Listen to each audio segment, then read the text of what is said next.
A partir de este momento comienza Respira Libre con la doctora Sajid Samariño.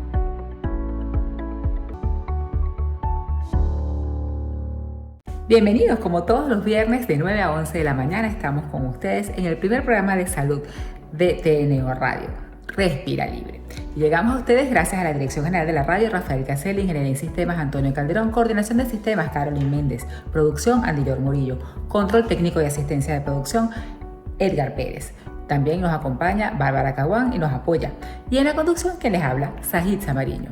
Recuerden que también tenemos nuestros micros educativos de lunes a viernes a las 7:57 de la mañana y 1:57 de la tarde y que pueden buscarnos por nuestras redes sociales www.respiralibre.net, nuestra página web, y @respiralibre, Instagram y Twitter.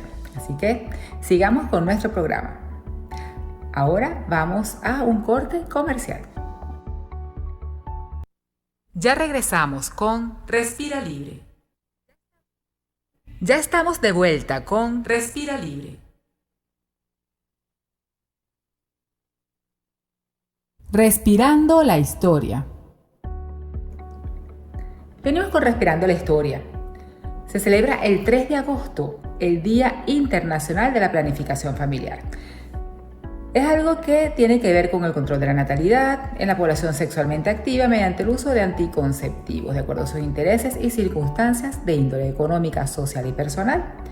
Esta conmemoración del Día Internacional de la Planificación Familiar constituye un elemento clave para el ejercicio pleno de los derechos de la salud sexual y reproductiva de la población, como un componente fundamental del bienestar y libertad de las personas. Es de vital importancia el diseño, aplicación y evaluación de las políticas públicas y programas estratégicos por parte de los gobiernos orientados a cumplir tales derechos, en especial con la población de mayor vulnerabilidad. La Organización Mundial de la Salud está actualizando las directrices para apoyar a los países en su aplicación, así como ampliar la gama de métodos anticonceptivos femeninos y masculinos. La planificación familiar es vital para controlar el crecimiento poblacional, así como los efectos que implican sobre economía, medio ambiente y especialmente en países en vías de desarrollo y en países que realmente tenemos tantos problemas a nivel económico y social, como el nuestro. Así que excelente este Día Internacional de la Planificación Familiar que se conmemora el 3 de agosto. Ya regresamos con Respira Libre. Ya estamos de vuelta con Respira Libre.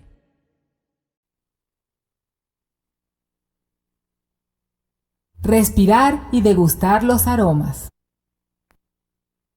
Y en nuestro espacio Respirar y degustar los aromas vamos a escuchar a nuestro colaborador Jesús Nieves Montero en la sección especial de este día. Son 4 tips claves que son subestimados para cocinar en casa. Jesús Nieves Montero es escritor, docente de escritura creativa, generador de contenidos para medios de comunicación, wine videoblogger, comunicador gastronómico, editor de @snowgourmet, y vamos ahora a disfrutar de esta sección. Hola, buenos días, doctora. Como siempre, un grato placer acompañarla en esta sección Respirar y degustar los aromas, siempre tratando de compartir algunas ideas, algunos consejos y algunos entretelones de lo que significa en un sentido amplio, y como siempre hacemos en Snow Gourmet, con sus implicaciones culturales, la gastronomía. Para el día de hoy quería compartir un artículo que me ha traído muchas satisfacciones, porque una de las actividades que más ha proliferado durante estos meses ya de confinamiento ha sido la cocina. Claro, porque primero pues es indispensable para vivir, es lo obvio, pero adicionalmente yo lo que siento por lo que he estado sondeando en redes sociales, en particular en Instagram, es que las personas han descubierto, como nosotros desde hace mucho tiempo hacemos, que la cocina es una manera de relacionarse con la familia, es una manera directa de dar amor, es una manera de conectar y de encontrar incluso paz, de buscar hacia adentro de uno mismo. Y mire que ha sido necesario esto en las condiciones de lo que ha sido buena parte del año 2020. Entonces yo quise compartir algunos tips que son cosas que la gente subestima al momento de cocinar, porque cuando uno ve a las personas con el interés de dedicarse en su casa a la cocina, hay cuestiones que son obvias: tener un buen cuchillo, una tabla de picar, de repente un termómetro de carne. Todos esos elementos la gente sabe lo que valen, sabe el uso que va a tener dentro de la cocina, pero estos que vamos a conversar a veces a las personas se les olvida y bien vale la pena repasarlo. El primero de ellos es probar durante la preparación.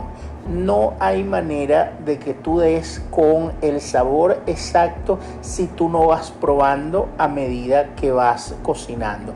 Y ni qué decir en los guisos de cocción larga, que hay que tener mucho cuidado aparte para no exagerar, sobre todo la sal. Adicionalmente, ahora que hablamos de la sal, hay que recordar que si bien esto es cierto en cualquier parte del mundo, la necesidad de ir probando para ver sabor, textura, todo lo que se necesita en una preparación, en Venezuela de un tiempo a esta parte se está dando una situación, y es que la sal o sala mucho o no sala nada. Y el azúcar igualmente, o endulza mucho o no endulza nada. Entonces, con más razón, hay que, con base en lo que dice la receta que estamos tratando de seguir, hacer los ajustes sobre la marcha según lo que vamos probando. Entonces, ese sería el primer tip: ir probando. El segundo tip, que a veces la gente lo subestima y realmente es una lástima, y es que hay que aprender a controlar la frustración. Si tú no tienes un entrenamiento sistemático, un entrenamiento serio o académico en cocina, vas a poder cocinar a pesar de eso platos sabrosos, platos incluso atractivos visualmente, pero vas a tener en algún momento que pasar por esa escuela del ensayo y el error. Entonces, tú no puedes, por ejemplo, hacer empanadas de harina precocida de maíz y si se te rompe la primera vez, decir yo más nunca voy a hacer empanadas, no sirvo para hacer empanadas. No, tienes que tomar, respirar profundo, ver cómo solucionas ese incidente en ese momento y luego volver a intentar, revisar. Nosotros siempre recomendamos que la gente trate de anotar con detalle todo lo que hizo para luego poder ver de repente en qué se pudo haber equivocado, qué pudo haber salido mal. Entonces, bien vale la pena hacer toda esa revisión, pero tiene que pasar por controlar la frustración. Si no controlas la frustración, no estás haciendo nada. Otro de los tips que la gente subestima, de los elementos que la gente subestima al momento de cocinar y realmente son importantes, tiene que ver con el contrastar recetas. No eres un cocinero profesional, no necesariamente tienes recetarios en casa, acudes a Google perfectamente, no hay ningún tipo de problema. Hay muchas dentro de Google aparte, o Google te va a llevar a un conjunto de plataformas que son verdaderas bibliotecas inacabables, inagotables de recetas. Pero yo te recomiendo que nunca te quedes con una de las recetas, sino que cuando ya tú sabes lo que vas a preparar, pongas eso en Google, busques por lo menos 3 o 4 recetas y trates de entender en qué se diferencian y por qué se diferencian.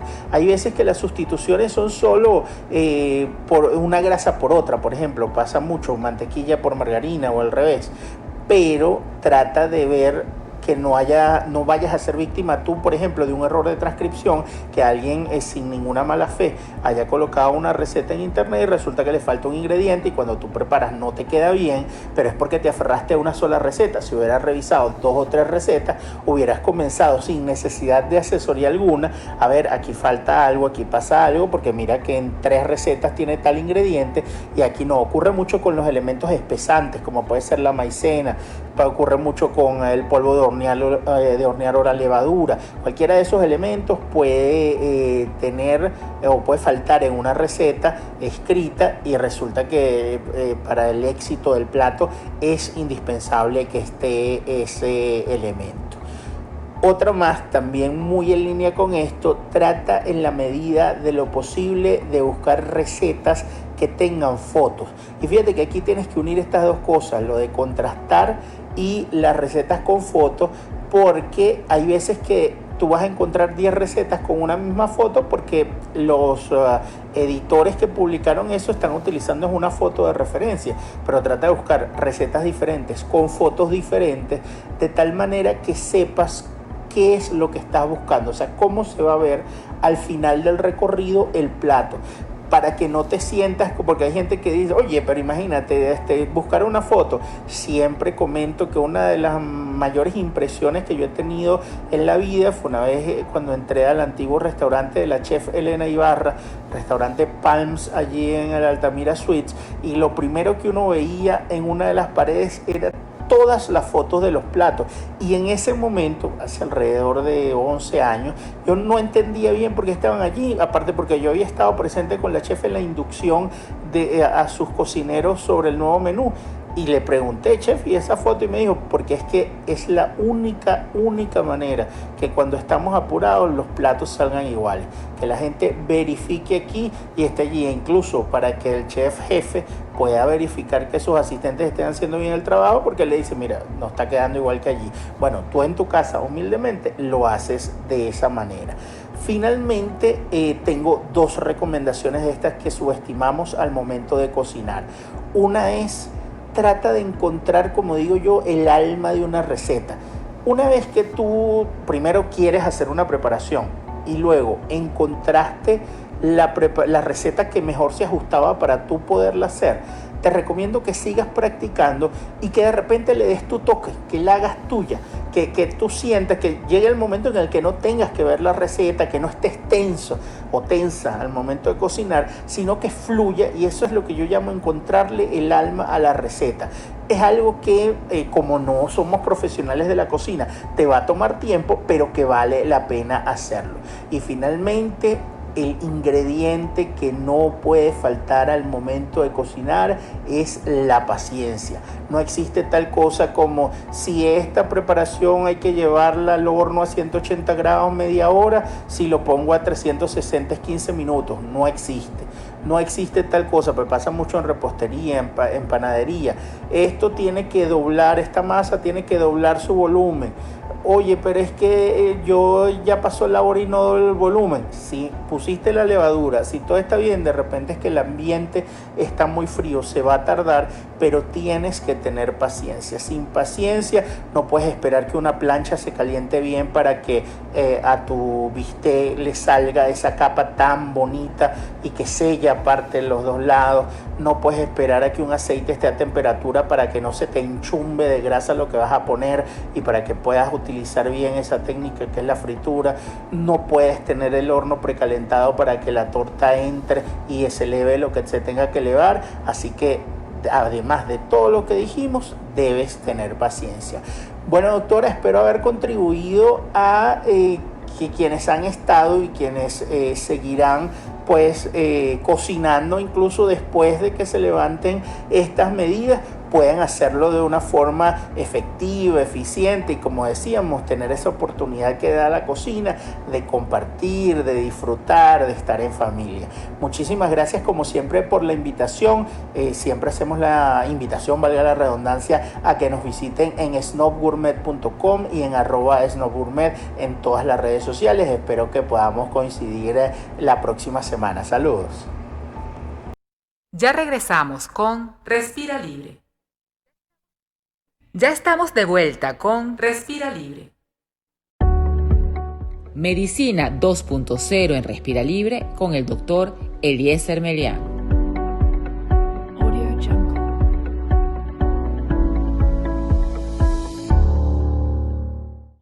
Buenas, mi nombre es Eliezer Melián y este es Medicina 2.0 a través de TNO Radio Digital en su espacio Respira Libre. Como siempre, un placer acompañarlos en una nueva edición.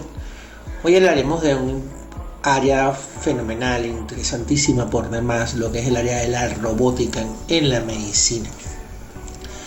Imaginemos que la respuesta a las discapacidades físicas como la cuadraplegia o la hemiplegia puedan estar en manos de robots o de armaduras muy similares a la que usa Iron Man. Sería fascinante, ¿no? Colocarse un traje de Iron Man y que de repente pudiéramos o estas personas que tienen estas afecciones retomar su motricidad, volver a caminar, hacer sus actividades cotidianas. Esto no es algo que sea nuevo. De hecho, ya en 2011 Cyberdyne, que es una empresa japonesa, lanza al mercado un prototipo que es un exoesqueleto, valga decir que es como una especie de traje externo que permite a los individuos controlar la motilidad o la motricidad o el movimiento de sus extremidades. El principio básicamente era que, aunque las extremidades tuvieran limitaciones, la señal permanecía y este aparato, el HAL, podía reconocer esas señales y transmitirlas a este esqueleto mecánico. Pero el año pasado hubo un avance aún mayor. A través de un implante colocado directamente en el cerebro, se pudo hacer un exoesqueleto que era controlado, por decirlo de alguna forma, con el pensamiento. Así es, con el pensamiento. Para esto, el joven Thibault, de 30 años, un chico francés cuadraplégico, el cual sufrió un accidente, una caída de 15 metros de altura,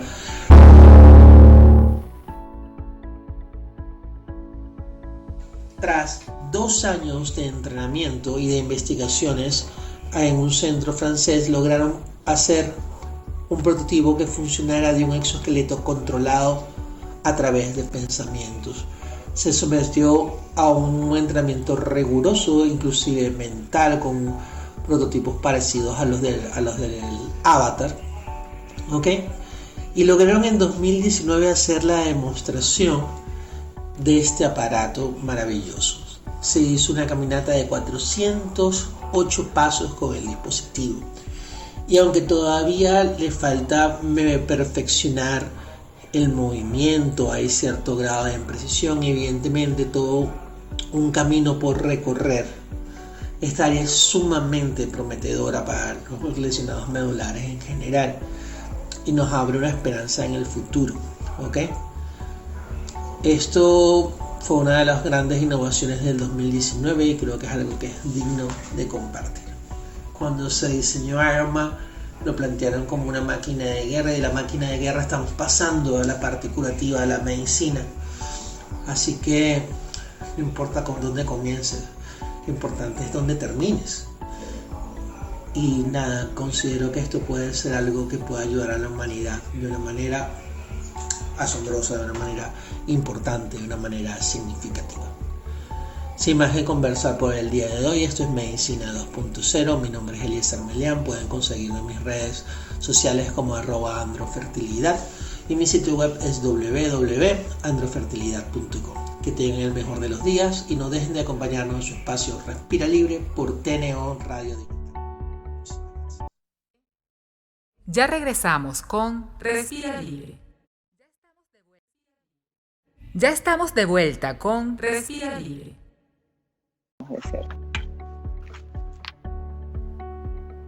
Y bienvenidos a Entrevistas con Respira Libre. Estamos con un gran amigo el día de hoy. Encantada de tener al doctor Humberto Caldera, médico venezolano, compañero de carrera y que hizo sus especializaciones de medicina interna, hematología y oncología en la Universidad de Miami y luego una especialización en trasplante de médula en Houston. Tiene su práctica privada, trabaja como hemato-oncólogo y es faculty de la Universidad de Miami y de Atlantic, Florida. Encantada de verdad de que puedas estar con nosotros y que nos des tu visión como hematólogo y también como una persona que maneja pacientes oncológicos en esta actualidad del COVID-19 y que la podamos compartir con toda nuestra audiencia. Humberto, bienvenido. Muchas gracias, Saji. El placer es mío, tantos años sin verte. Imagínate qué felicidad, aunque sea por esta vía que nos comuniquemos. Bueno, sí, como tú explicaste, pues yo soy hematólogo y soy oncólogo. Y la parte de coronavirus en mi práctica tiene dos componentes. Pues la parte de cómo manejas el paciente oncológico y le das quimioterapia durante esta pandemia. Son pacientes que en general son mayores, son viejos, tienen muchas comorbilidades y a esos pacientes no se les puede parar el tratamiento ni les puede hacer telemedicina. Entonces esa es una parte que, si digamos, más o menos el 60-70% de lo que yo hago. Ahora, en el hospital, cuando nosotros vemos obviamente las interconsultas en los hospitales que trabajamos, tenemos pues que ver los pacientes que tienen COVID. Y cuando empezó el COVID, en Florida realmente se empezó a ver, yo diría a finales de marzo, principios de abril. Obviamente pues los hospitales cerraron muchos procedimientos electivos, se abrieron muchas camas, se prepararon unidades de terapia y aislamiento, pisos enteros de los hospitales donde yo trabajo están cerrados solo para pacientes para descartar corona. Inicialmente el test tardaba como 7-8 días, entonces teníamos muchos pacientes en esas áreas, y ahora que se hace el test más rápido, pues obviamente los pacientes que se descartan se sacan de esas unidades, y si tú vas a los hospitales hoy del que yo trabajo al menos, están a media capacidad, pues porque se esperaba más hospitalizaciones y gracias a Dios no las ha habido. Ahora, la parte, cuando esta epidemia comenzó, pues era un problema respiratorio, y todo el mundo, pues era los pulmonólogos, los infectólogos, el manejo de ventilador, como todos saben, pues hay pacientes, más o menos el 10% necesitan ventilación, y esos pacientes, la mortalidad en los pacientes que necesitan ventilación es altísima.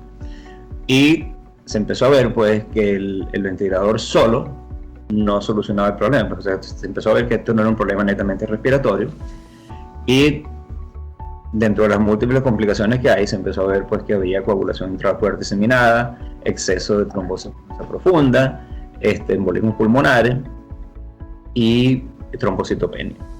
Entonces, nosotros como servicio nos empiezan a consultar más o menos en las últimas 3 o 4 semanas, porque la parte hematológica como que no se habían dado cuenta porque eso era un problema tan importante. Yo tuve la oportunidad de manejar un paciente que falleció, de 57 años, enfermo, un señor afroamericano, con historia de trasplante renal hacía unos 10 años, diabetes, y él acababa de tener una operación por pie diabético, y esa operación empezó las complicaciones de él. Él, bueno, no cicatrizaba, etcétera, de repente empezó con síntomas respiratorios y salió positivo para COVID. Además de eso, el paciente tenía una deficiencia congénita de factor 7, o sea que es una persona que más bien tiende a sangrar. El paciente con factor 7 tiene una hemorragia con deficiencia de factor 7, hacen hemorragias horribles. Pero este paciente hizo unas trombosis en las 2 piernas impresionantes. El sistema venoso entero de las 2 piernas se le trombosó. Estaba muy enfermo y muy inestable para ponerle un filtro en la vena cava, y a pesar del factor 7, pues lo anticoagulamos.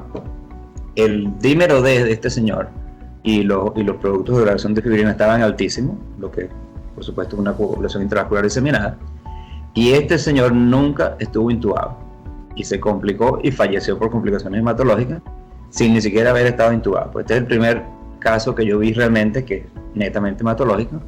Eso me hizo revisar un poco la literatura, a ver qué allá hay, que no hay casi nada.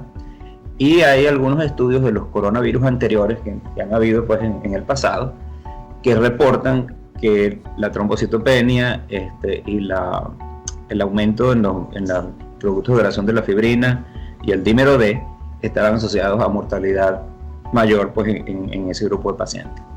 Con la pandemia actual ya hay, al menos que yo conseguí en mi research, 2 casos de autopsias, uno que viene de China y uno que viene de New Orleans, donde consiguieron pues que la mayoría de los pacientes que fallecieron por coronavirus tienen trombosis importantes en los vasos pulmonares, en arteriolas, en los riñones, en el hígado. O sea, realmente estos pacientes hacen no se sabe si es el evento terminal pues, o parte del proceso de la enfermedad, pero lo que sí es que en las autopsias se están viendo que muchos coágulos en vasos pequeños, tanto venosos como arteriales.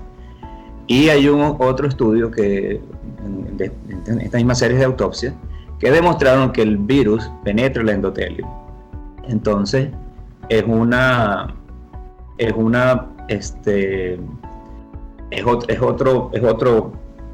forma de presentación que no se había descrito. Exacto, es una patogénesis diferente. Sí. Que explica por qué las pacientes que tienen enfermedades endocrinales como hipertensión arterial, diabetes y enfermedad coronaria, esos pacientes tienen mayor mortalidad. Entonces, una explicación posible puede ser que es una enfermedad que afecta el endotelio, y si ya tú tienes problemas de endotelio para empezar, pues entonces la mortalidad en estos pacientes es más alta. Entonces, por ahí van las investigaciones y por eso es que algunos medicamentos antiinflamatorios están funcionando.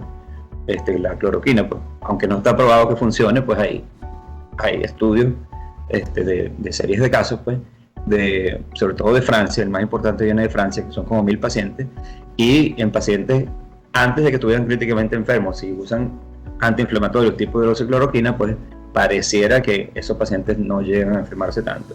Lo que sí está demostrado es que una vez que la tormenta de citoquinas y el daño endotelial arranca, es muy difícil controlar a estos pacientes. En ese grupo de pacientes, los estudios muestran que drogas tipo cloroquina no están trabajando. Ahora, por supuesto, los viste en las noticias, está el Remdesivir, que aparentemente trabaja un poco mejor en pacientes que están más críticamente enfermos, ¿no? Como hematólogo, ¿cómo tratas tú la coagulación intravascular diseminada? El concepto clásico es: tú atacas la patología de base y ese es el tratamiento de la coagulación intravascular diseminada. Tú soportas al paciente, le das crioprecipitado, le das plasma, etcétera, pero normalmente los pacientes con coagulación con CID, coagulación intravascular diseminada, tú tratas la infección de base, tratas el problema que desencadenó la coagulación y se resuelve el problema. Pues normalmente las parturientas que tienen preeclampsia les evacúa el feto y esos pacientes mejoran. En este caso, como no tenemos un tratamiento para el virus, es muy difícil tratar la coagulación intravascular diseminada porque no tenemos tratamiento para el virus, pues. Entonces, drogas como Remdesivir y otras que están utilizándose, si paran la replicación viral, eso pudiera ser, pues, una solución. Lo que se está empezando a hacer un poco, y ya yo lo he hecho en un par de pacientes, es usar anticoagulación profiláctica, que es un problema porque si anticoagulas a full dose, puede causar problemas de sangramiento. Claro. Pero se está utilizando en algunos casos, pues, heparina de bajo peso molecular, Lovenox o droga similar.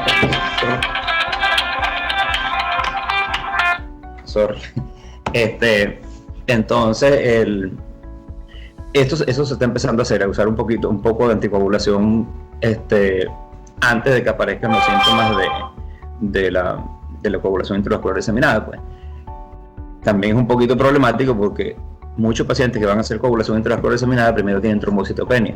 Entonces, para anticoagular con trombocitopenia, estamos en el medio de que, bueno, hay que hacer una balanza. Y hay que individualizar caso por caso. Bueno, tú no puedes recomendarle a todos los pacientes con coronavirus hospitalizados anticoagularlo, eso no puede. Además, uno de los factores de riesgo más importantes para desarrollar coágulos es estar en el hospital por muchos días, estar en cama, pues. Entonces, el estar en cama ya aumenta la incidencia de trombosis venosa profunda y embolismo pulmonar, pero hay al menos una serie que yo vi publicada donde pacientes intubados no por coronavirus y pacientes intubados por coronavirus, los que tenían coronavirus tenían más incidencia de trombosis venosa profunda y embolismo pulmonar y complicaciones de trombosis, pues, en diferentes órganos. También hay algunos reportes, no sé si has leído, de pacientes jóvenes que han tenido infartos coronarios, o sea, enfermedad coronaria agresiva, y también stroke, infartos cerebrales. Entonces, y eso se está viendo en pacientes jóvenes y no se sabe cuál es la explicación de eso, ¿no? Pero lo que sí es cierto, pues, es que parte de la respuesta sistémica al virus es activación de la cascada de coagulación y coagulación intravascular diseminada que tiene. Los pacientes que tienen coagulación intravascular diseminada que están intubados tienen una mortalidad de más de 80%. Gracias a Dios, pues, no hay tantos pacientes intubados en relación al número de casos que hay. En Florida en particular hemos tenido mucho menos casos muchas menos hospitalizaciones de lo que se esperaba, porque casos han habido ya creo que cerca de 40.000, pero la mortalidad sigue relativamente baja, 1.300 pacientes han fallecido, y bueno, es bien difícil dar recomendaciones para todo el mundo, porque tú no puedes anticoagular a todos los pacientes, porque entonces las complicaciones de sangramiento que vas a tener van a ser más altas que lo que estás previniendo, pues. Entonces, los pacientes o sea, en lo que empiezas a sospechar que hay coagulación intravascular diseminada, yo, al menos en mi práctica particular, ya ordeno anticoagulación con heparina de bajo peso molecular. Eso es lo que yo estoy haciendo. No hay guidelines establecidas todavía para el manejo hematológico de estos pacientes. Lo que yo pienso como médico, pues, como sentido común, es que lo que hay que hacer es tratar a estos pacientes antes de que lleguen pues, a la fase donde hay que intubarlos. Entonces la dificultad es determinar, sobre todo los médicos internistas, las emergencias, qué paciente realmente tiene que ser hospitalizado y manejado en el hospital, porque un paciente que se presenta en la emergencia con síntomas del virus y ya tenga un poco de trombocitopenia, bueno, esos pacientes si los mandas a la casa pueden desarrollar coagulación intravascular y se van a morir inmediatamente, entonces no van a sobrevivir. Pero si tú pacientes que no están todavía críticamente enfermos, si esos pacientes se hospitalizan y reciben tratamiento antiviral, ese es el grupo de pacientes que yo creo pues que al evitar llegar a la fase crítica dándole un antirretroviral temprano, pero antiviral temprano, ese paciente va a prevenir pues lo que estamos viendo en el hospital. Yo, como te dije, no he tenido tantos pacientes y el único hematológico puro que vi fue ese señor de 57 años que falleció hace 2 semanas más o menos.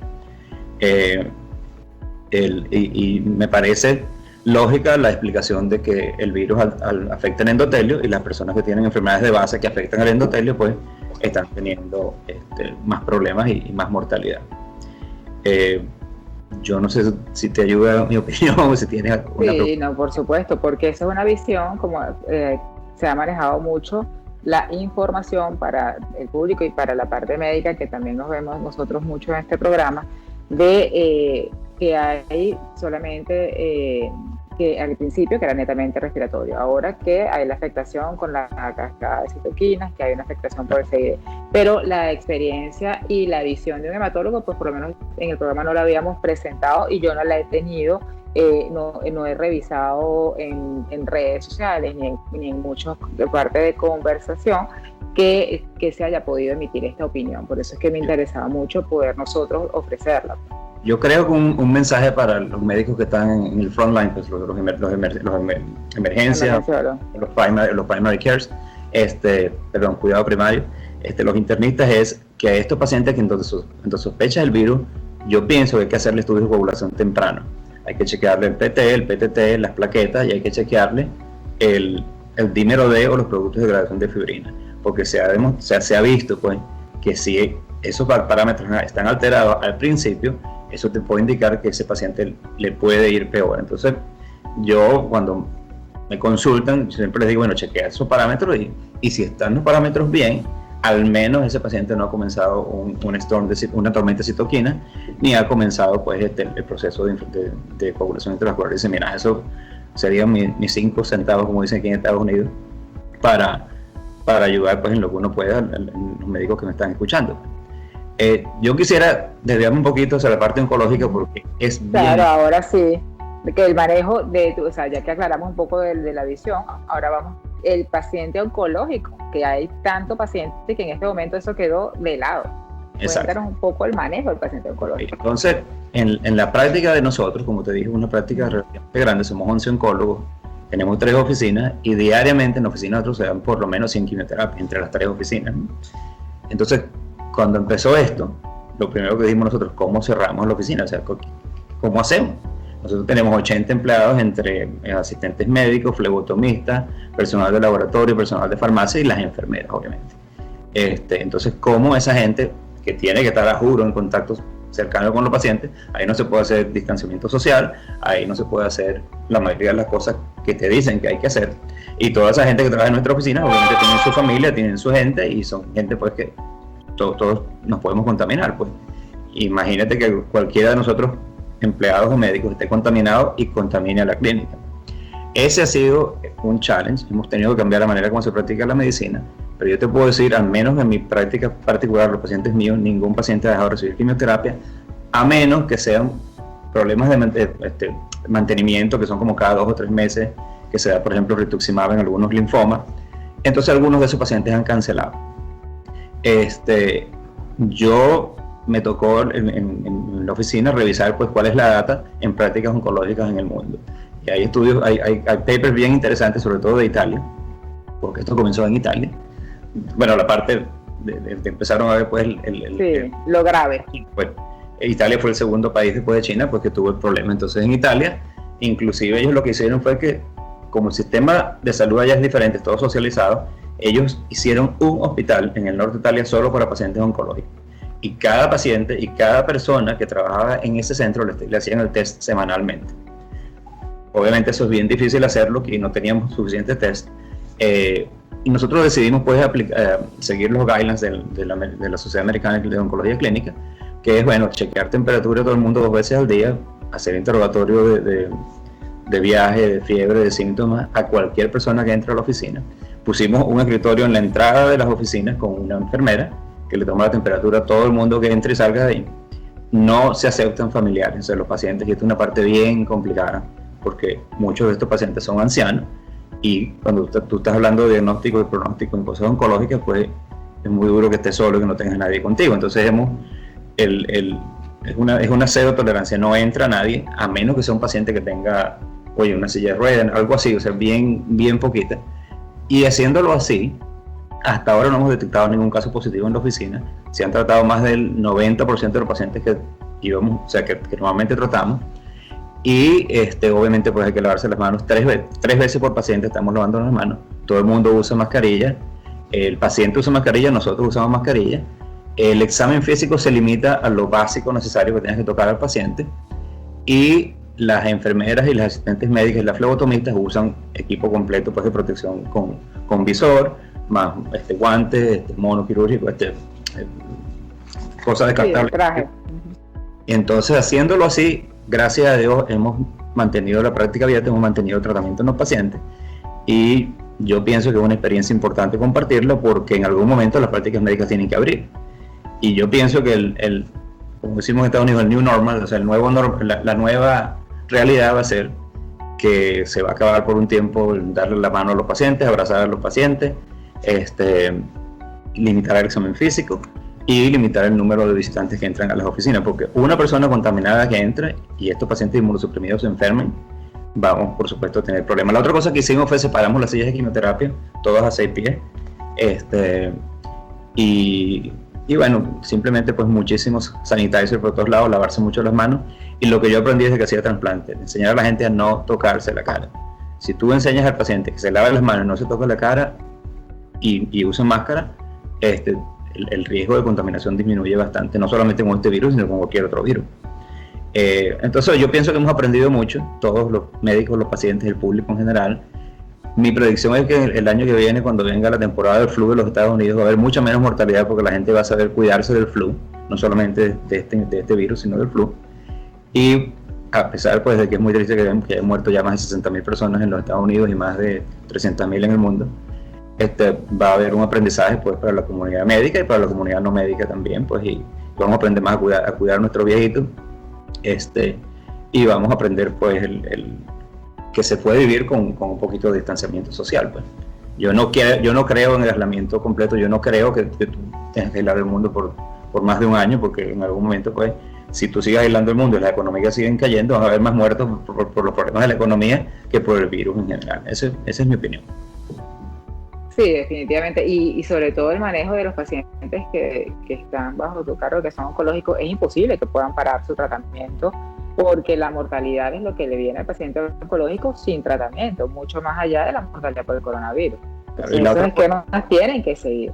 Y la otra cosa que la comunidad oncológica, no yo, pues la comunidad oncológica en general, es que no se están haciendo colonoscopias preventivas, no se están haciendo mamogramas, no se están haciendo un montón de cosas que se deberían hacer de despistaje, y hay el miedo pues de que nos venga una oleada de pacientes nuevos con cánceres más avanzados que lo que deberíamos ver, pues, porque si tú pasas 2 meses sin hacer colonoscopias, sin hacer endoscopias, sin hacer, bueno, el screening que ustedes hacen como otorrino, esos pacientes, 2 meses sin hacer ningún tipo de screening en estos pacientes, créeme que la mortalidad por cáncer o la incidencia de cáncer más avanzado va a aumentar en los próximos meses, porque no se están haciendo los despistajes, ¿no? Y ese otro punto pues que también se discute mucho en la comunidad oncológica por el cierre de todos estos procedimientos de rutina, pues incluyen los despistajes de cáncer. Sí, definitivamente. Y en cuanto a, ¿ustedes manejan solamente paciente adulto o paciente pediátrico también, oncológico? No, yo hago más de 18 años nada más, yo no hago pediátrico. Más de 18 años. Los pediatras, bueno, como tú habrás visto las estadísticas, pues en niños la mortalidad por este virus es mínima, pero yo no sé la data de niños inmunosuprimidos, me imagino, pues por supuesto que también es mayor que niños no inmunosuprimidos. Y muchas de nuestras enfermedades, sobre todo los cánceres hematológicos, ponen a los pacientes a riesgo más alto de población intravascular diseminada también. Pues entonces, si un paciente cae enfermo con este virus, es un desastre, por ejemplo. Otra cosa que se ha parado durante la pandemia es los trasplantes halogénicos de médula, porque son los pacientes de más alto riesgo. Entonces, lo que las recomendaciones que vinieron de Torino fue que los pacientes que necesitan trasplante halogénico se mantengan en terapia de mantenimiento hasta que pase un poco la pandemia. Entonces, el número de trasplantes halogénicos está aguantado ahorita. Esa es otra cosa que afecta a los oncólogos. Claro, y es algo lógico, porque en pleno trasplante, pues una infección por coronavirus realmente no puede el paciente tolerarla. Y una infección por coronavirus que entre a una unidad de trasplante es un desastre, pues se mueren todos los trasplantados, trasplantados. ¿Tienes algún conocimiento de por lo menos en la Florida, cómo se están manejando los grupos de hemato-oncólogos que trabajan con la parte pediátrica? No sabes si están abiertos, si se siguen manteniendo. Realmente no tengo conocimiento, no sé cómo. Bueno, algo que no tiene que ver con mi especialidad, pero es importante, es la diálisis. Entonces, los grupos de nefrología se están como haciendo unidades de diálisis solo para pacientes con coronavirus, porque esos pacientes hay que dializarlos, obviamente. Pero entonces no puedes hacerlo en todas las unidades de diálisis ambulatorias, sino que están enfocando las diálisis en una unidad en particular para pacientes con coronavirus. Eso también sé que lo están haciendo. No es mi especialidad, pero es algo, pues, creo que es importante. Claro que es importante, y así también evitan el contagio para los que no son, que también son pacientes inmunosuprimidos. Realmente el coronavirus es algo que nos ha venido a enseñar mucho, que va a estar con nosotros un tiempo, y que definitivamente todas las prácticas tienen que empezar a abrir, ¿no? Independientemente, ya incluso hay recomendaciones en países que están abriendo como con burbujas de aislamiento, que son grupos familiares o grupos de equipos de trabajo o grupos que ya no es tanto, son las primeras indicaciones que ya están saliendo. En Nueva Zelanda hay países que ya están hablando de burbujas de aislamiento, que no es tanto el aislamiento social individual y familiar. Pero hay patologías que tienen que continuar, y las de ustedes es básica, es fundamental.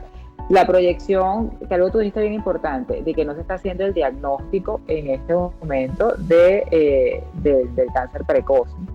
Si nosotros mantenemos con un tiempo prolongado hasta que aparezca la vacuna, que pudiera ser el año que viene, o pudiera ser a finales de este año, o pudiera ser a mediados del año que viene, ¿qué proyección estimas, con una opinión personal, en cuanto a la patología oncológica? Bueno, mira, si tú calculas el número de cáncer nuevos de mama en los Estados Unidos por año, es más o menos 200,000, más o menos. Eso quiere decir que hay por mes unos 12,000 a 15,000 casos. Y por 3 meses no haces mamografía, estás dejando de diagnosticar casi 35,000, 40,000 pacientes. Cáncer de colon en el año en Estados Unidos hay más o menos esa cifra también. Entonces también estás dejando de diagnosticar unos 40,000 pacientes de cáncer de colon. Estoy hablando de cánceres tempranos. Los cánceres metastásicos que son con síntomas, pues el paciente se diagnostica con síntomas, pero en oncología la cura más importante es el despistaje temprano, pues como tú bien lo sabes. Entonces lo que estamos pensando es que va a haber un repunte importante de cáncer de colon y de cáncer de mama, sobre todo, que son de los más que vemos aquí. Pues el cáncer pulmonar, que es el cáncer más mortal de los Estados Unidos, pues el despistaje no es tan masificado como la mamografía y la colonoscopia, pero bueno, sí hay pues tomografías que se hacen de despistaje para cáncer de pulmón, pero la mayoría de los pacientes de cáncer de pulmón no se diagnostican con estadio 1, la mayoría de los pacientes con cáncer de pulmón en estadio más avanzado. Nosotros estamos preocupados por ese tipo de cáncer, sobre todo mama y colon, que son cánceres altamente curables si los diagnosticas a tiempo. Entonces, al menos mis números personales son los que yo te di, porque van a haber en inglés se dice delay of diagnosis, el diagnóstico se va a tardar. Sí, el diagnóstico tardío. Más o menos, calculo yo, entre todos los cánceres tienen por lo menos 100,000 pacientes en los Estados Unidos. No estoy hablando de Florida, estoy hablando de los Estados Unidos en general. Y eso yo pienso que va a ser un problema. Tú hablas con los cirujanos de mama y ellos no están viendo pacientes. No están viendo pacientes nuevos, no hay mamografías, no hay despistaje. Sin embargo, hoy, al menos en la mayoría de los condados de la Florida, se están abriendo ya los procedimientos electivos. Hoy empieza a abrirse todo eso. Sí, paulatinamente van a abrir de un 25% primero, luego van a abrir un 50%, un 75%. Y van a ser el test rápido a los pacientes que vayan a hacerse las operaciones por los exámenes. Porque ya el test rápido está mucho más disponible ahora. Exactamente. Bueno, Humberto, de verdad que encantada de que hayas podido estar con nosotros, de oír lo que es la información de la voz de un hematólogo, la experiencia con los pacientes oncológicos, realmente bien instructivo, o sea, bien manejable para que podamos estar ubicados, que eso pareciera ahorita que todo se estancó en el coronavirus y el resto de las patologías no existen. Entonces, pues sí existen, siguen avanzando, siguen dando mortalidad y es excelente pues haber podido tener tu experiencia. Muchísimas gracias. Muchas gracias a ti por entrevistarme y que estés muy chévere, mantente saludable. Es así, bueno, seguimos en contacto. Chao, gracias. Ya regresamos con Respira Libre. Ya estamos de vuelta con Respira Libre. Y vamos ahora con nuestra sección de entrevistas. Vamos con el doctor Giovanni Provenza, médico venezolano de la Universidad Central de Venezuela. Actualmente trabaja en el Hospital Fundación Jiménez Díaz en Madrid y es el vicepresidente de la Sociedad de Médicos Venezolanos en España. Tuvimos la oportunidad de hacer esta entrevista cuando estaba realmente empezando esto de la pandemia y que estaba con unas cifras bien interesantes, bien altas en España, no en la actualidad. Así que bueno, vamos a ver un poco cómo fue ese trabajo del doctor Giovanni en ese momento.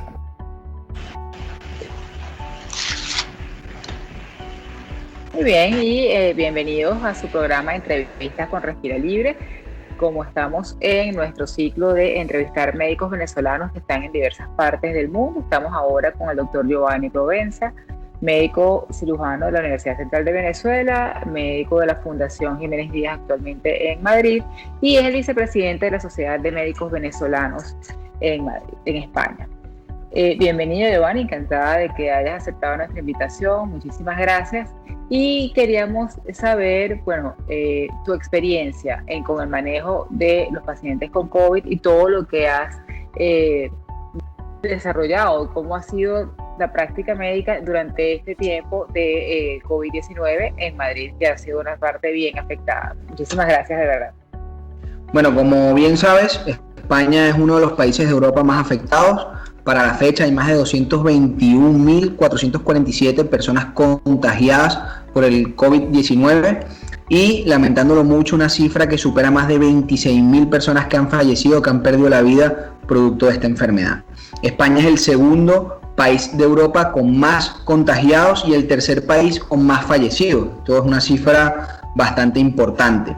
No solamente eso, porque los médicos que hemos estado allí en primera línea en la atención y contención de esta crisis sanitaria, pues hay más de 45.000 sanitarios infectados a nivel nacional y hay 65 médicos venezolanos que, según la última encuesta reciente que hemos hecho, pues se han visto afectados por esta enfermedad y que además, lamentándolo mucho, hay 3 médicos que han fallecido producto de este virus. Entonces nosotros hemos estado allí aportando nuestro granito de arena, específicamente en mi caso, que me encuentro trabajando en el Hospital Fundación Jiménez Díaz, en uno de los servicios quirúrgicos de allí. Nos pidieron a todos los servicios quirúrgicos que apoyáramos a los servicios médicos y estuve específicamente en la terapia intensiva ayudando a los intensivistas, a los anestesistas y al equipo de enfermería en la atención de los pacientes COVID que se encontraban en una situación bastante complicada.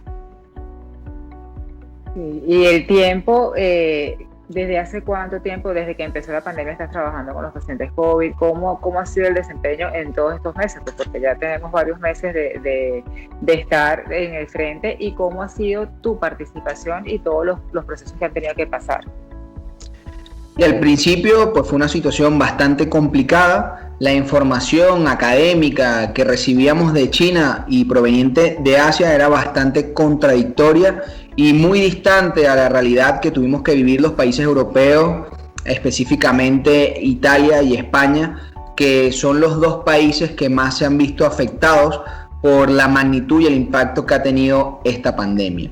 Por lo tanto, pues era difícil de prever y por lo tanto no se habían tomado las medidas de preparación adecuadas para evitar este contagio masivo que hubo específicamente en España. Entonces eso es lo que produjo que, al haber una curva de contagio bastante violenta en un corto periodo de tiempo, se produjo un colapso del sistema de salud, que desde mi punto de vista el sistema de salud español es uno de los mejores del mundo, pero más allá de que no se tenía la preparación, pues no estábamos en la capacidad de poder recibir ese flujo tan importante de pacientes, y es por eso que las urgencias se encontraban totalmente colapsadas, las salas de hospitalización también, y las terapias intensivas tuvimos que aumentar la capacidad de camas de terapia intensiva en los distintos hospitales de la Comunidad de Madrid específicamente, para poder atender las complicaciones de esta enfermedad.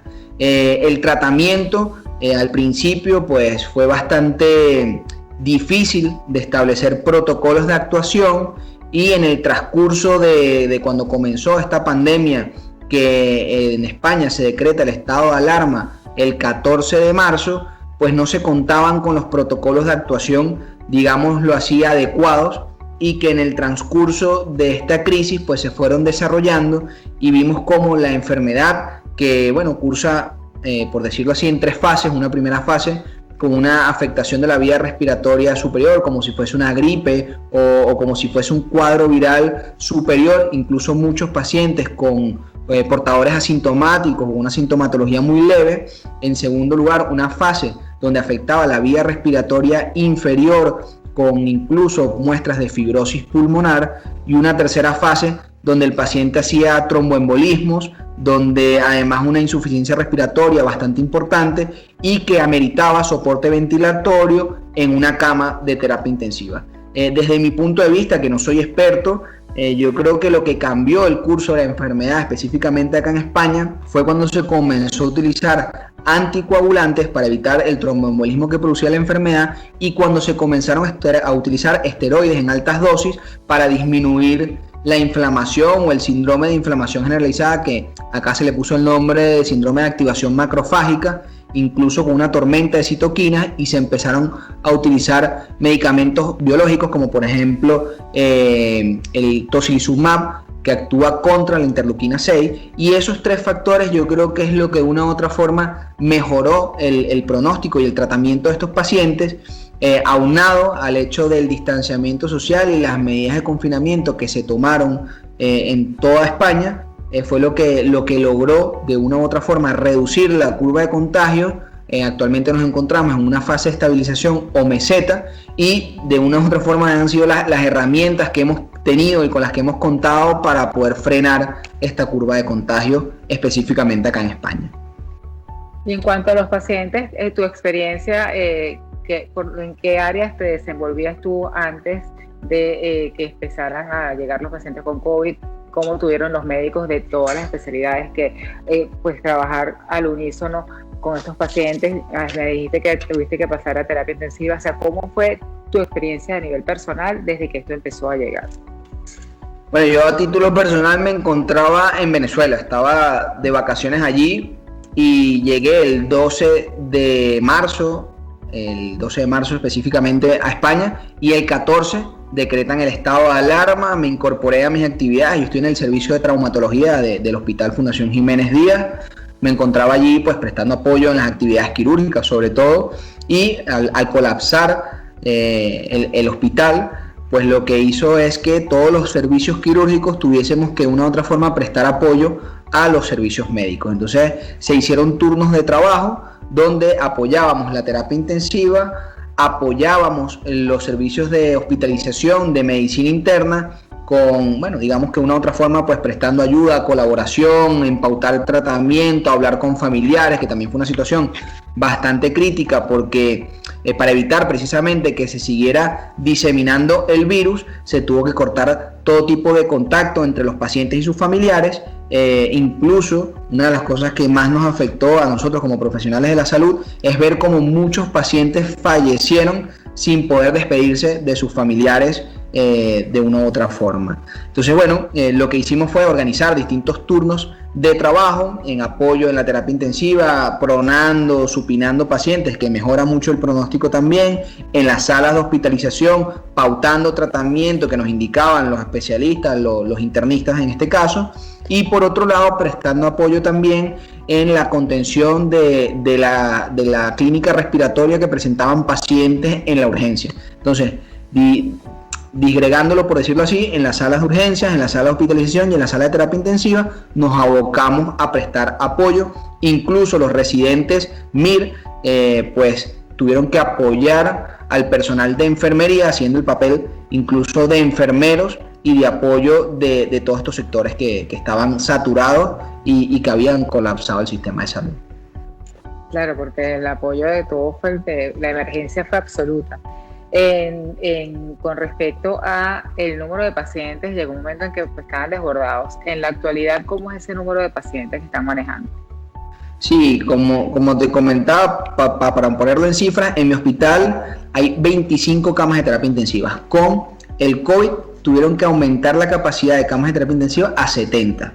Actualmente la sala que se había destinado la hemos ya clausurado, se ha cerrado, y los pacientes que se encuentran todavía en una situación delicada con un pronóstico reservado están en las 25 camas iniciales de terapia intensiva, y por decirlo así nos encontramos en una fase de desescalada del confinamiento, porque el sistema de salud de una u otra forma ya está desaturado, no se encuentra colapsado como se encontraba hace un par de semanas, y las cifras de contagiados ha ido disminuyendo, al igual que las cifras de fallecidos. Entonces, bueno, digamos que se está consiguiendo una fase de control y estabilización de la enfermedad, con el riesgo y el miedo de que pueda haber un segundo brote o un repunte de la enfermedad que pueda nuevamente colapsar el sistema de salud. Claro, porque al estar pasando ya esta etapa de que la gente está en la calle, posiblemente pueda haber un repunte. ¿Cómo a nivel ya personal de tu familia, cómo fue el manejo tuyo en tu casa al regresar con estas medidas? ¿Cómo ves también, una segunda pregunta, en la actualidad la empezada a desescalar pues, todo lo que es el distanciamiento social? Porque han pasado imágenes donde pues no se observa la gente con mascarilla en calle, o sea, han pasado imágenes que preocupan, precisamente eso de que estás conversando, de que pueda haber un segundo pico de una manera muy drástica. Bueno, a nivel personal, yo en mi casa vivo con mi pareja, con mi novia, que es enfermera, que estaba también allí apoyando en la terapia intensiva.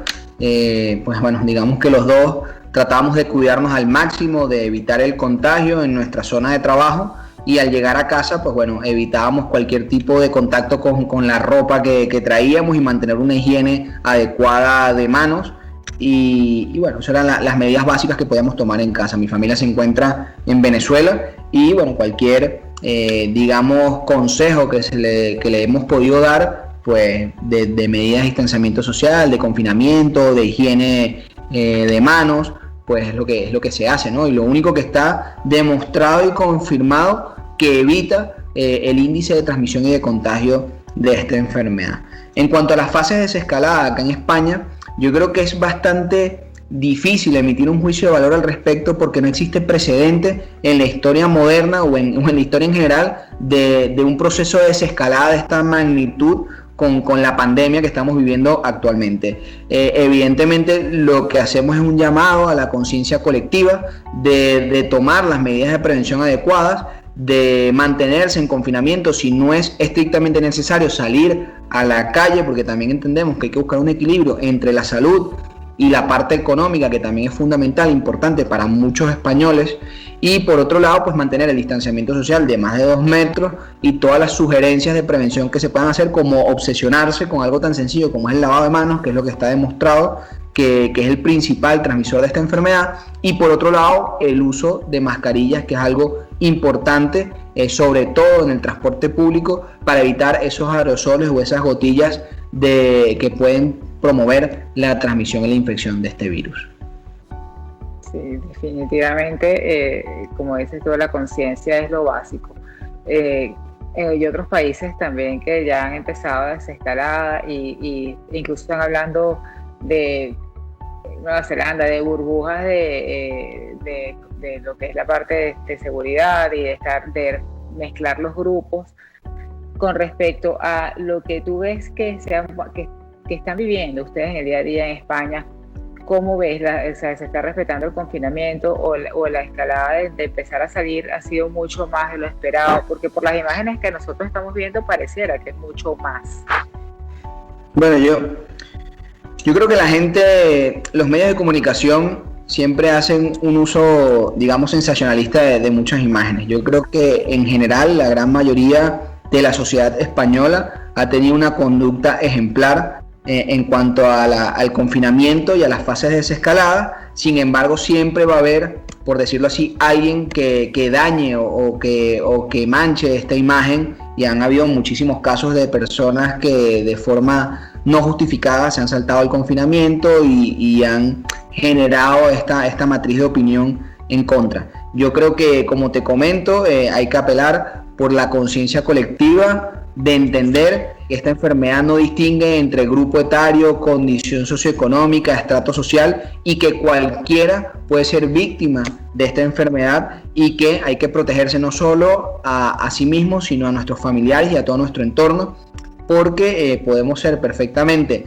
portadores asintomáticos y contagiar a nuestros padres, a nuestros abuelos, a nuestros hermanos, que son personas mayores que probablemente tengan comorbilidades y puedan ser víctimas mortales de esta enfermedad. Entonces, yo creo que España es una situación, por decirlo así, bastante compleja, porque ha sido uno de los países más afectados por esta pandemia. Creo que la gente ha tomado conciencia del impacto y de la gravedad, pero que por otro lado hay que buscar sopesar la salud con la situación económica, que para muchos españoles es bastante complicada también. Sí, definitivamente es así. Con respecto al retomar las actividades cotidianas de ustedes en las áreas del hospital, pues regresar a tu servicio de traumatología, ¿cómo están pautado ese regreso, ese retomar a las consultas? ¿Han activado la parte de telemedicina? El sistema de salud, como tú dices, español, es una salud socializada que siempre ha sido de punta. En estos momentos, ¿cómo está planteado el retomar ese tipo de consulta preventiva que siempre han tenido? Sí, la salud pública en España es gratuita y es universal. Digamos que una persona que cotiza dentro de la seguridad social y que tiene un trabajo estable, pues tiene acceso a esta salud, y como te comentaba, desde mi punto de vista, desde mi humilde punto de vista, es uno de los mejores sistemas de salud público del mundo, que evidentemente pues era muy difícil de prever todo este colapso. Sin embargo, nos encontramos ahora en la fase de estabilización, de descenso de esta curva de contagios, y nosotros específicamente en nuestro hospital hemos retomado nuevamente nuestras actividades, pero con algunos matrices, con nuevos paradigmas, como muy bien comentabas, con el tema de la telemedicina. Muchas consultas se están haciendo de forma no presencial, a través de llamadas telefónicas y a través de videoconsultas, sobre todo las consultas sucesivas. Las presenciales, que son las primeras consultas, se están manteniendo de forma presencial, pero las consultas sucesivas o segundas, terceras consultas, se está tratando de hacerlas solamente las que sean imprescindibles, y las otras se están haciendo de forma telemática a través de videollamadas y a través de llamadas telefónicas. Por otro lado, los servicios quirúrgicos, lo que hemos hecho es establecer 3 circuitos. Un circuito de COVID positivo, un circuito de COVID negativo y de COVID dudoso. Entonces se le hace PCR a través de exudado nasofaringeo a todos los pacientes que se puedan planificar para quirófano, cumpliendo con una serie de requisitos, como por ejemplo en mi hospital, hablo específicamente porque cada hospital ha desarrollado sus protocolos. Se está llamando a todos aquellos pacientes menores de 50 años sin comorbilidades importantes, y que sobre todo sean ambulatorios, que no tengan que permanecer hospitalizados, para retomar la actividad quirúrgica, y a todos los pacientes se les hace el PCR, como te comentaba, y se establecen estos 3 circuitos de COVID positivo, COVID negativo y COVID dudoso para realizar las intervenciones quirúrgicas. Todas aquellas cirugías que no se puedan aplazar y que sean estrictas urgencias se están realizando, y no se han dejado de realizar tampoco, como en mi caso, fracturas de cadera en pacientes mayores, siempre y cuando cumpliendo con las medidas de prevención, de protección individual, como las mascarillas FFP2 o FFP3, y con las gafas especiales para evitar que el personal sanitario se contagie de la enfermedad. Y en cuanto al manejo del equipo quirúrgico, han tenido que anexar personas, por ejemplo, para tocar los botones de los ascensores, para el traslado de los pacientes. O sea, han habido un cambio estructural en cuanto al manejo para este reintegro quirúrgico. Se han reintegrado a la sala de operaciones del 100% o ha sido paulatino o destinaron un 25% de lo que planificaban antes. ¿Cómo ha sido este reintegro? Sí, ha sido paulatino y progresivo, es decir, primero se realizaban las cirugías estrictamente necesarias, luego se comenzaron a planificar cirugías que tuviesen tiempo de haberse postergado. Por otro lado, como hay temas importantísimos como temas, patologías oncológicas que no se podían seguir aplazando, que había que tomar medidas al respecto. Y de forma paulatina y progresiva se ha ido retomando la actividad quirúrgica. Hay que recordar también que específicamente en la Comunidad de Madrid se había aumentado la planilla o el recurso humano, habían contratado más de 10.000 personas y hace poco, el día de ayer, la presidenta de la Comunidad de Madrid anunciaba que se iban a prolongar los contratos hasta diciembre de este año. Por lo tanto, ese personal de una u otra forma se encuentra incorporado al sistema de salud de los distintos hospitales de la Comunidad de Madrid, ayudando en la atención y contención de esta crisis sanitaria. Entonces, lo que te quiero decir es que es un proceso completamente nuevo para todos. Esto va a generar un antes y un después en toda la perspectiva del sistema de salud, no solamente a nivel nacional, sino a nivel internacional, y se van a ir desarrollando pues protocolos y mecanismos de actuación distintos a lo que teníamos concebidos como medicina, y que vamos a ver a corto, mediano y largo plazo cuál va a ser el desenlace y las consecuencias de esto. Sí, definitivamente, y a título tanto personal como empresarial, como de salud, como a nivel económico, esto ha sido algo diferente para todos. Yo realmente el enfoque de los diferentes puntos de donde se están trabajando los médicos que hemos entrevistado, los médicos venezolanos, siempre nos da una visión de cómo estamos y hacia dónde se va. Con respecto a, para por lo menos un poco cerrar un poco la entrevista, con respecto a la parte del manejo de las pruebas diagnósticas, que sean preventivas como para poder empezar a abrir un poco más en donde estás tú trabajando, hay la posibilidad de que se practique de manera masiva para poder abrir un poco más la comunidad, o sea, lo que es la parte económica, porque mientras se maneje mejor prueba diagnóstica, es la forma de poder iniciar más abierta la economía. ¿Qué disponibilidad tienen? Antes de cerrar la entrevista, me gustaría hablar un poquito de la Asociación de Médicos Venezolanos en España. ¿Cómo no? Vamos a cerrar. Ya regresamos con Respira Libre. Ya estamos de vuelta con Respira Libre.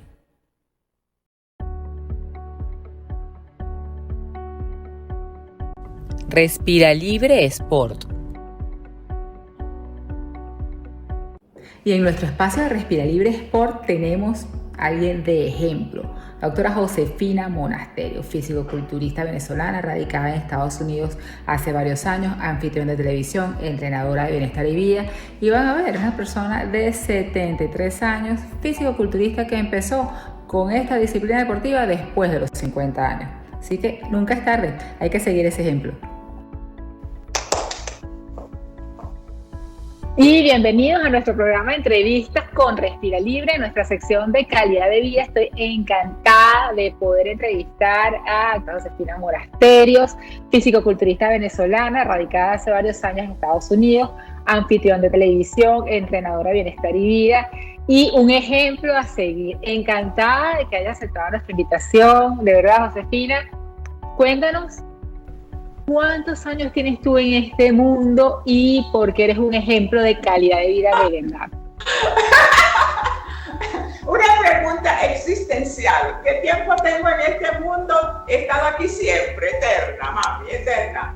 En el cuerpo humano tengo 74 años en el cuerpo humano. Y han sido 74 años de una vida espectacular. Realmente no tengo nada que quejarme de la vida.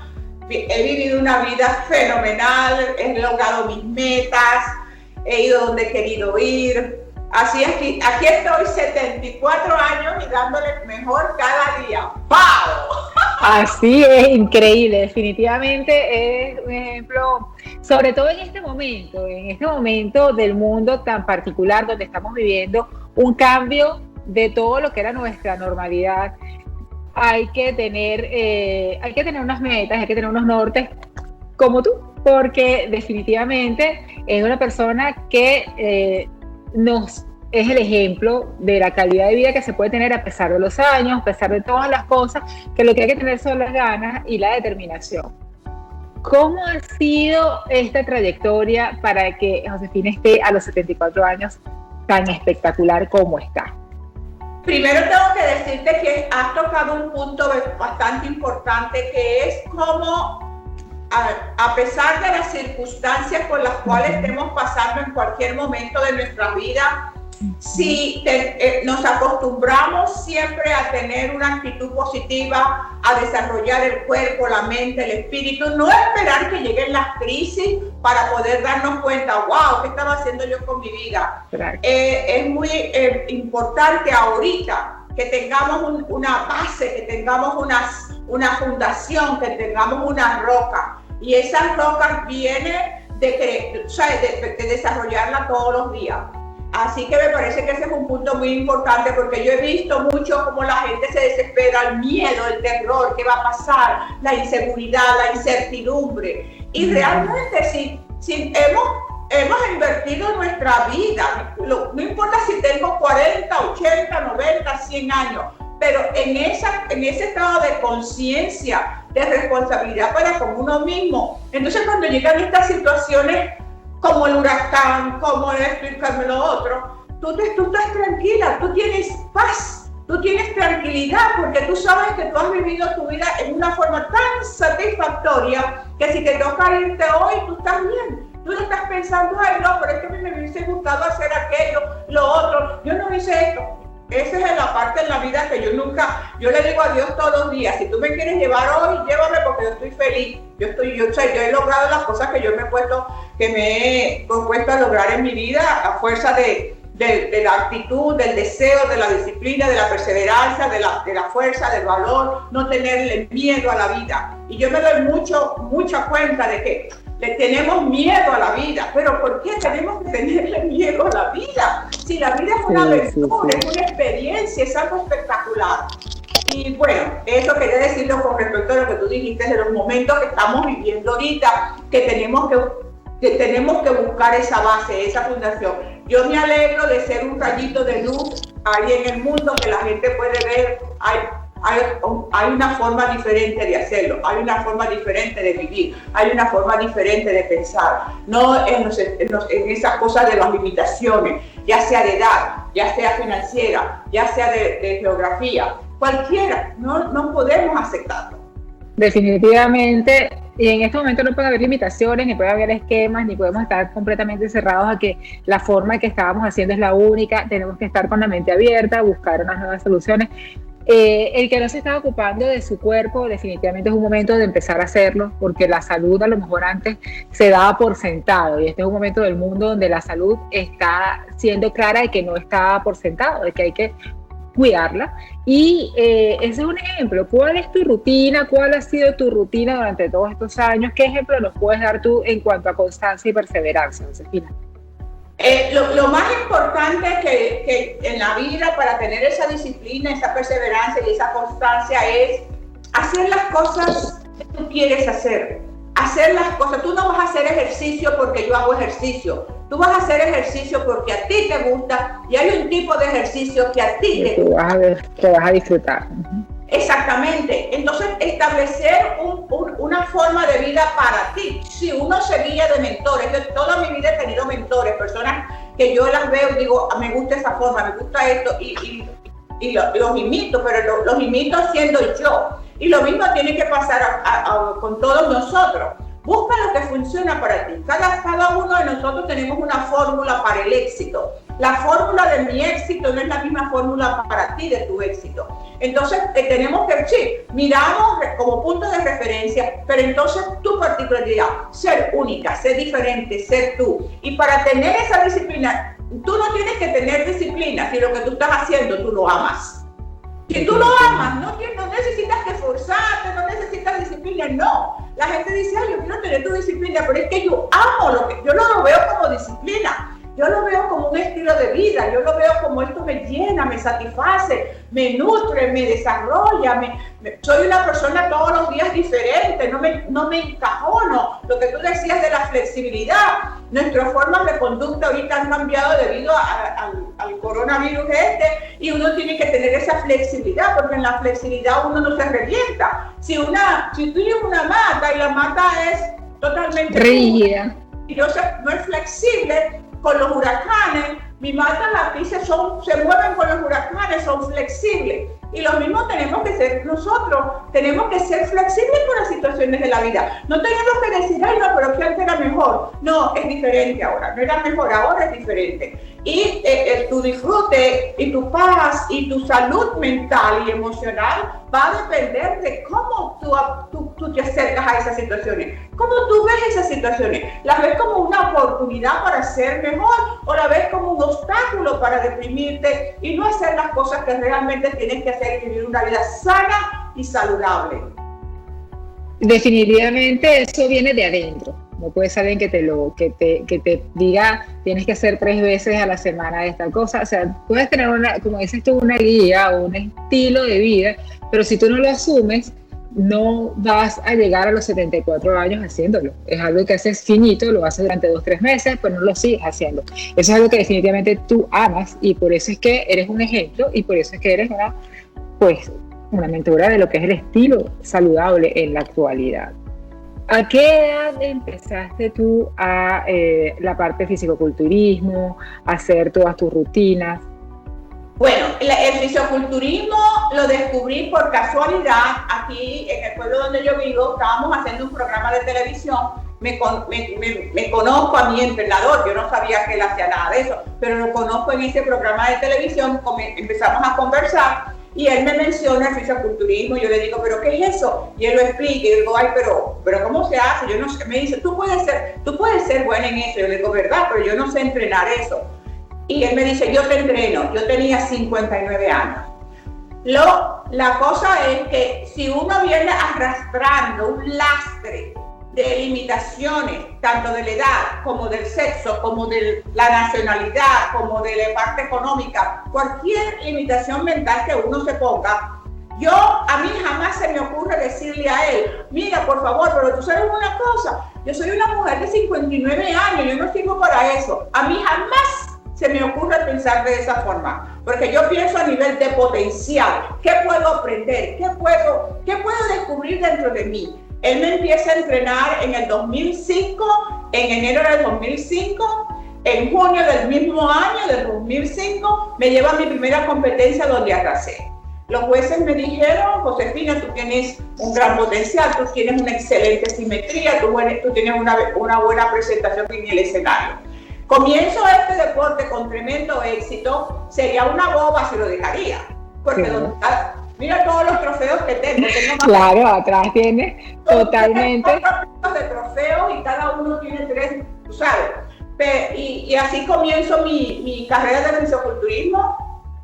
Y hablando de límites, fíjate, yo regresé a estudiar en la universidad en los 50 años, porque yo tenía mis hijas, porque la gente cree que tú no tienes hijos, que tú no tienes responsabilidades. Una vez que mis hijas llegaron a la edad de la adolescente, regreso a la universidad y saco mi doctorado en los 50, estaba en la etapa de los 50.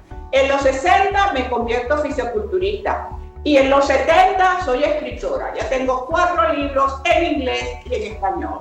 Entonces yo me pongo a ver ¿por qué limitarnos? Gracias a Dios que esa no es la forma mía de pensar. Y yo me quedo boba porque las mujeres me escriben diciéndome que ellas pensaban que a los 40 ya todo se había acabado, que a los 50 ya estaban, tú sabes, desechables, que olvídate de los 60 y de los 70, ya tú eres una vieja, que tú no sirves para nada, te tiran a un lado, etc. Y un sistema de creencias totalmente absurdo. Definitivamente todo es mental y es como se vea la vida. Fíjate que antes de empezar esta carrera, ¿hacías algún deporte estructurado, completamente reglamentado? Sencillamente era un estilo de vida. Ya, el estilo de vida mío, después que me gradué aquí en los Estados Unidos, fue un estilo de vida normal. Yo salí, yo lo que hacía era correr, tú sabes, iba al gimnasio, pero lo que yo hacía era cardio, la escalera, el treadmill, pero no hacía peso. Jamás se me ocurría levantar pesas. Yo nunca levanté pesas antes. Y era un estilo de vida así común y corriente, en el cual tú vas al gym y haces el cardio y te sales, y ya está, se acabó, ya fuiste al gym. Pero descubriendo el fisioculturismo todo cambió. ¿Sabes? Todo me cambió, la mental, todo me cambió. La parte de la dieta. Oh, bueno, absolutamente. Ya en esas cosas de que yo no me comía una galleta, yo me comía el paquete de galletas. Yo no me comía 2 o 3 chips, yo me comía los paquetes de chips. Yo no compraba una bolsita de candy, yo me compraba 4 o 5 bolsitas de candy. Tú sabes, estaba gorda, ¿no? Estaba con un sobrepeso. Cuando llegué a los Estados Unidos me puse más de 40 libras de peso porque empecé a comer, tú sabes, todo procesado, todo, tú sabes, estilo americano. Y después, entonces rebajé, pero me quedaron 10 libras que nunca me las podía quitar y solamente me las quité con el fisioculturismo.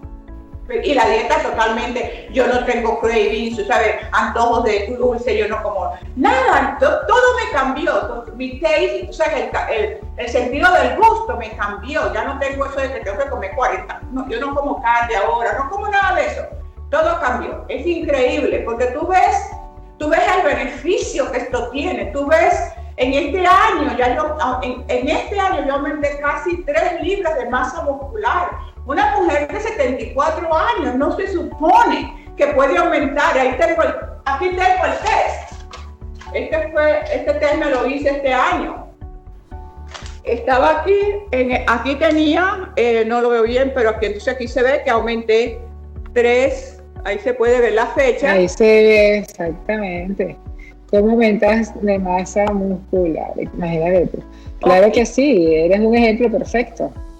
Entonces que te das cuenta que no es verdad, que sí, y yo me baja, la gente incrédula que no quiere reconocer que a través de fuerza, disciplina y trabajo y pasión a algo que tú ames, puedes aumentar la masa muscular, y eso se refiere a cualquier parte de la vida de uno. La gente que dude va a decir, no, pero es que ella tiene que tomar esteroides o tiene que meterse pastillas Yo no tomo nada de eso, yo soy 100% natural. Yo no tomo ni vitaminas, a mí nunca me ha gustado la vitamina, para mí nunca ha tenido sentido de que yo me voy a meter 3 pepas de vitamina, porque la vela, whatever. Yo me como mis frutas. Yo me como un mango, esta mañana me comí mi mango de mi mata de mango, compro, tú sabes, fruta. Y ahí yo saco mis vitaminas y mis minerales y mis comidas que yo cocino. La única vez que como fuera es cuando compito, porque merezco una comida, lo que diría una comida trampa, que para mí no es trampa porque yo me la gané.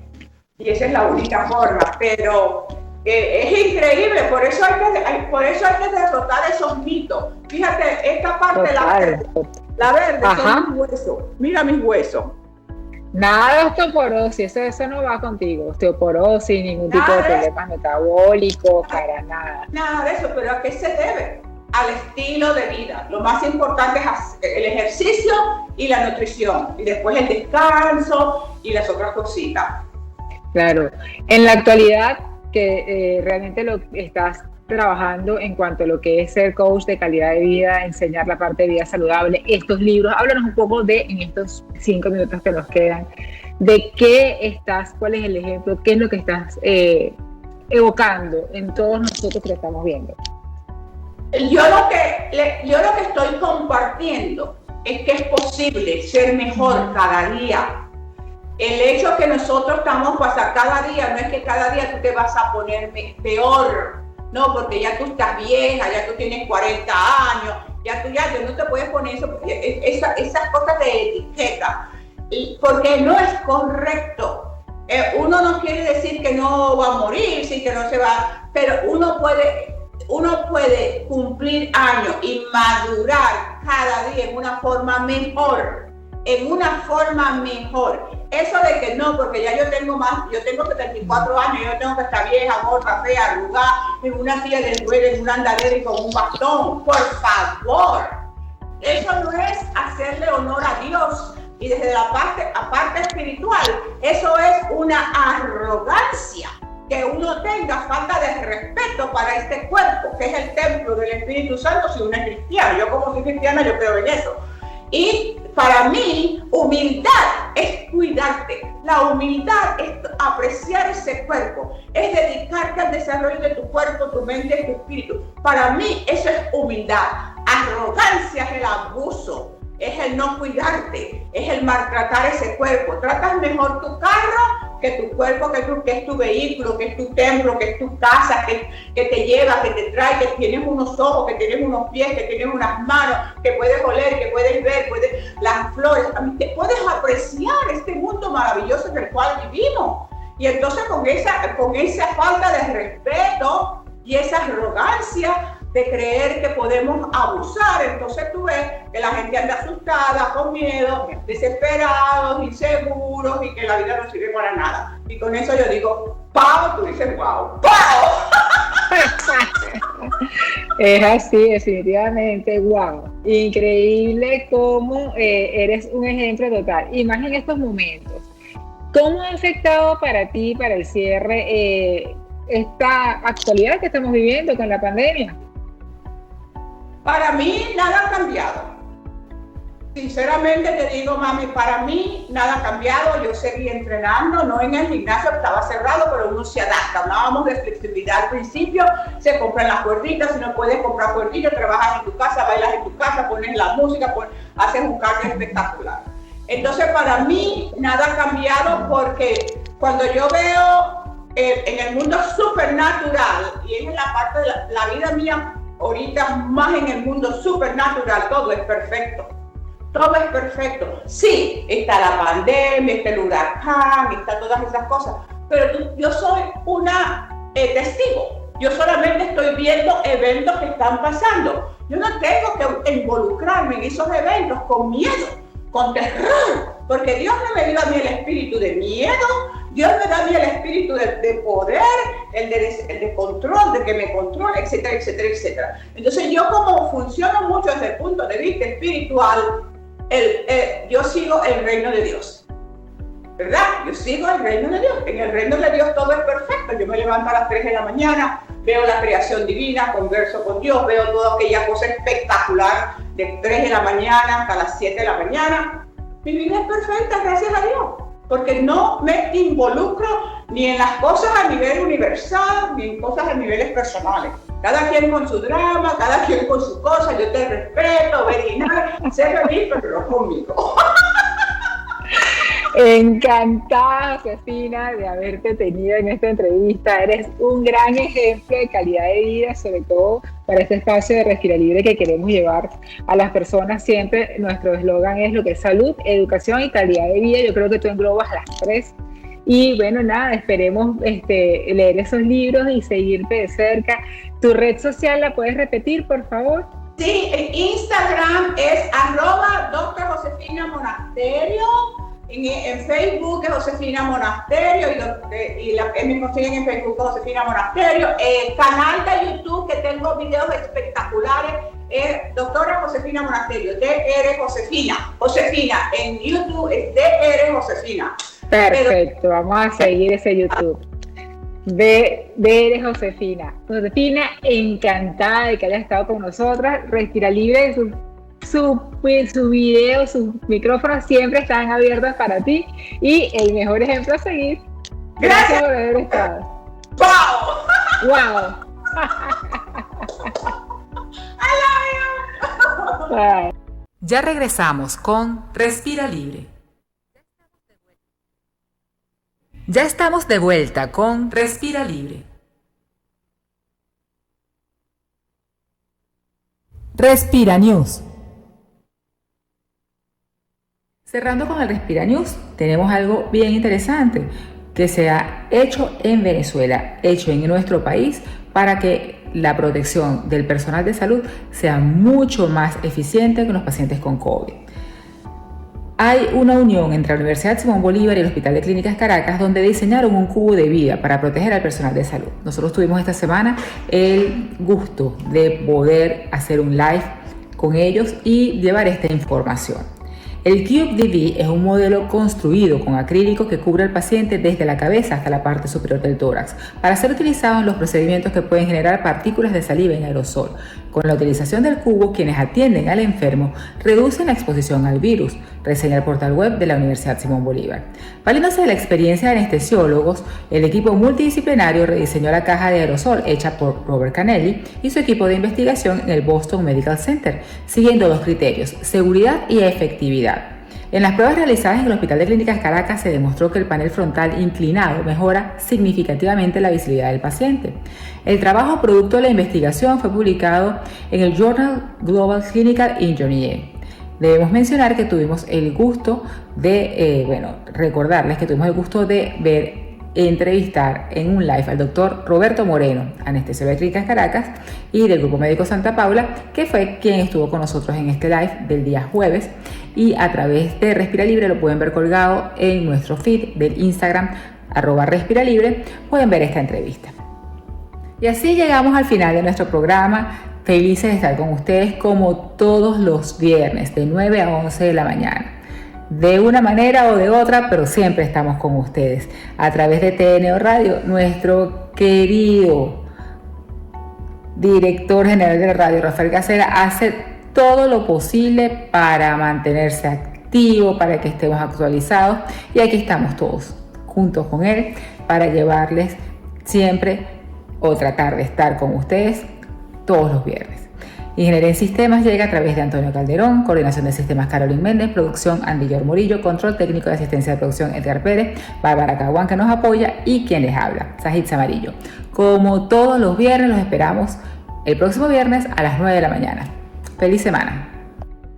Para comunicarse con la producción del programa, haz clic en Respira Libre en tnoradio.com o síguenos en nuestras redes @respiralibre. Respira Libre, porque una respiración adecuada mejora tu calidad de vida.